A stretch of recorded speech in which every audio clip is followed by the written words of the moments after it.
going there, viewers.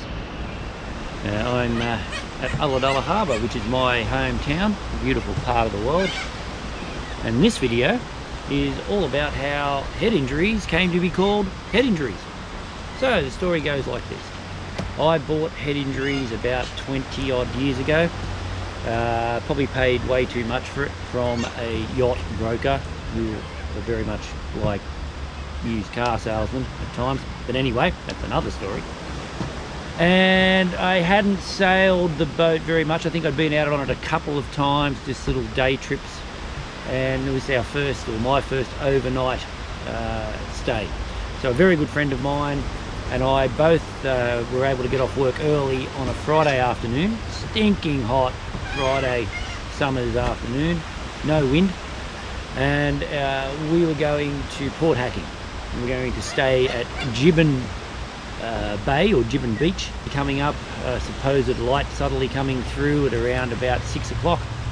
And we were going to shelter out of that southerly in the southern end of Gibbon Bay up close to the beach. So we've motored out of Port Hacking and we have got across the bar over to Gibbon, and we've dropped anchor at the northern end of the beach close to a reef. I think there's a cardinal marker out to sea a little bit, but we were just in behind that. Nice and safe, no wind, no swell, everything was fine. Had a swim, spent a few hours there just mucking around, had a couple of beers. When we decided that it was time to move and get ready for, because the light southerly was starting to come in, get ready for the night, and the plan was we'd put the main up, come off the anchor, sail across towards Cronulla Point, tack, and then one tack back across and into the southern end of the Gibbon Bay. Sounded like a great plan.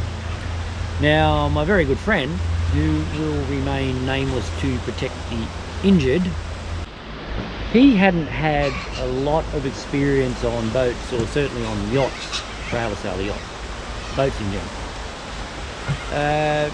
So I've instructed him, I've asked him to get up onto the bow and to pull the anchor up. I said, pull the anchor up really quick.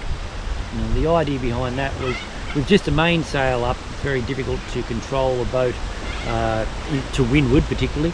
The idea of that was if he pulled me up nice and quick, he would pull the boat forward, getting some water movement over the rudder, which would give me some steering. I could then bear off the breeze and sail out to sea away from the reef with just a mainsail. Everything was going to be fine. Problem was he didn't pull the anchor up very quick. In fact, he stopped a couple of times asking if he needed to get the anchor all the way up, and to which I said, yes, get it up, get it up. Long story short, he put me into irons. So I'm now facing directly into the breeze, going nowhere but backwards. That was a bit of a problem because backwards meant I was about to run aground onto a rock reef. So as the boat bared away towards port and towards the shore, which I had no real control over, I had to make a very quick decision. It was, well, I'm not going to get this motor started in time, or if I waste time trying to get it to start and it doesn't start, I'm going to be in trouble. So I made the decision to let the boat bear away to port, and then I was going to jibe the boat as quickly as I could and then head out to sea away from the rocks. So I asked my very good mate to get off the bow, come down into the cockpit, to which I said to him, make sure you duck when I say jibe. To which he said yes, and he's now behind me now. I couldn't see him. I'm sort of standing in the middle of the cockpit floor with the tiller sort of in the hand, looking up, or looking forward at the rocks. Right, I've sent the boat into a jibe. I've called out jibe, and my friend's ducked. He's done a really good job of ducking. He had his bum against the rear rail of the yacht. He put his head down to duck and put it perfectly in line with the boom. I watched the boom traversing from one side to the other to where it got to around about the centre and came to a grinding halt momentarily, where I heard a loud thud, a bit of a groan, and then it continued on its way in the jibe. At that point, my very good friend fell to the cockpit floor unconscious with a rather large hole in the side of his head. Right, so here we are now. The light southerly is now turning into a southerly of considerable strength, 15 knots at least. I'm now sailing away from the rocks, which was good. But I've got my mate unconscious, bleeding on the cockpit floor. Oh, and by the way, it's now getting dark. So what do you do in that situation? Well, first thing was needed to get that main dropped so that I could control the boat or stop the boat, get the boat under motor. So throw the halyard, main comes down by itself, which is great. At this point I look around, I can see that I'm getting blown out to sea, so I'm not in danger of running aground. Go down below, grab my first aid kit, grab my little head torch, put it on. At this point my mate's now just coming to. He's looking down on the cockpit floor, which is awash with blood and salt water. I have a quick look as he rolls over and see a bit of a hole in his head where a shackle pin had punched into his skull. The boom had then risen up over his head, tearing a pretty large flap of flesh from the skull, which didn't look real pretty. So I thought, okay, we'll better sort of stop the bleeding. First thing, being first aid trained, also knowing that he was knocked unconscious, I knew I had to get him to hospital regardless. So I reached into my first aid kit, found an eye patch, which was the only thing I could find quickly. I took it out of its packaging. I pretty much rolled it up and shoved it in the hole, and then proceeded to tape his head. I remember now, I did find a gauze of some description, whacked that on there, taped him up, and then got the motor going. I now needed to be able to steer the boat whilst getting the keel up, so I've asked my mate if he could take the tiller, if he was able to do that for me. I said, I need you to point the boat in between the two red and green channel markers, which was marking the channel going across the bar into Port Hacking. To which he said, 2? I said, yes, 2. He said, I see 4.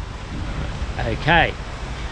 I asked him to steer for the middle of the 4, which he did, and as I checked, the course that he was holding was the correct one. So I said, you're doing a great job there, mate, you're going to be fine, keep holding that course. I got the mainsail packed away, got the big socket bar out, and proceeded to do 180 repetitions, winding up the 225 kilos of steel and lead swing keel. I was puffing and panting. I'm now on the mobile phone to my wife, who was staying at my friend's partner's place. So we're just spending the night together whilst the boys are out having their fun. And arranged for them to come down to the Burraneer Bay boat ramp, which was where I was heading, to drop my friend off so that they could get him to hospital, and then I could look after the boat for the night. We got across the bar into Burraneer Bay. There was a bunch of bloody hooligans drinking and breaking beer bottles and carrying on like pork chops. Had to sort of deal with them in no uncertain terms. And my mate got taken up to hospital, where he spent the entire night, I think, waiting in casualty. When they finally saw him, they stitched him up, gave him some Panadols, patted him on the back and said, see you later. He did sustain some ongoing issues from that, some nerve damage, I believe.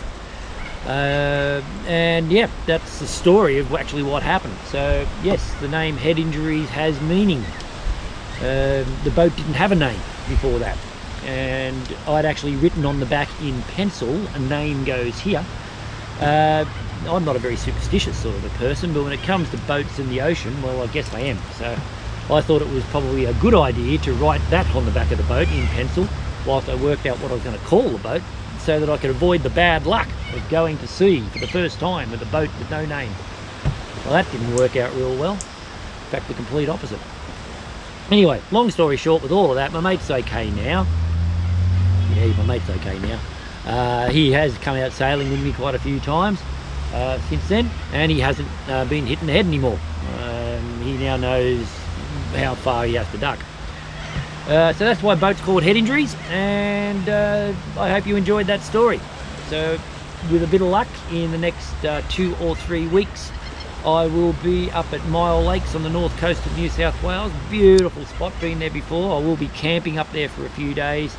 So the rooftop tent and the 4-wheel drive, and my wife's coming with me, so we'll be camping. No really out staying on the boat, staying on dry land. My wife doesn't particularly like staying on the boat overnight. I don't blame her, it's a bit cramped in there. And yeah, that'll make some good footage for that one, so there'll be a couple of videos coming out of that one, hopefully. Then in March I'm going to be heading up into the Snowy Mountains, up to Lake Yukonbean, which will be just for maybe 1 or 2 night stay. Not sure exactly what I'm doing there, but that'll be a sail right around pretty much the whole length of Yukonbean, with a bit of luck, going from Buckendera round to Yukonbean Cove, which is where the dam is. So that should be pretty good. And then after that, well, there's a whole list of places that I'm hoping to go to throughout this year. So if you're out sailing today on this beautiful day, which you can see out there, Ulladulla Harbour, looking absolutely magnificent again. Look at that. That's my harbour. This is my town. This is where I live. How lucky am I? Hey, that's beautiful. So yeah, stay safe. If you're out there on the water sailing or boating, whatever it is you're doing, in general, stay safe. And I will catch you on the next video of sailing head injuries. See you later.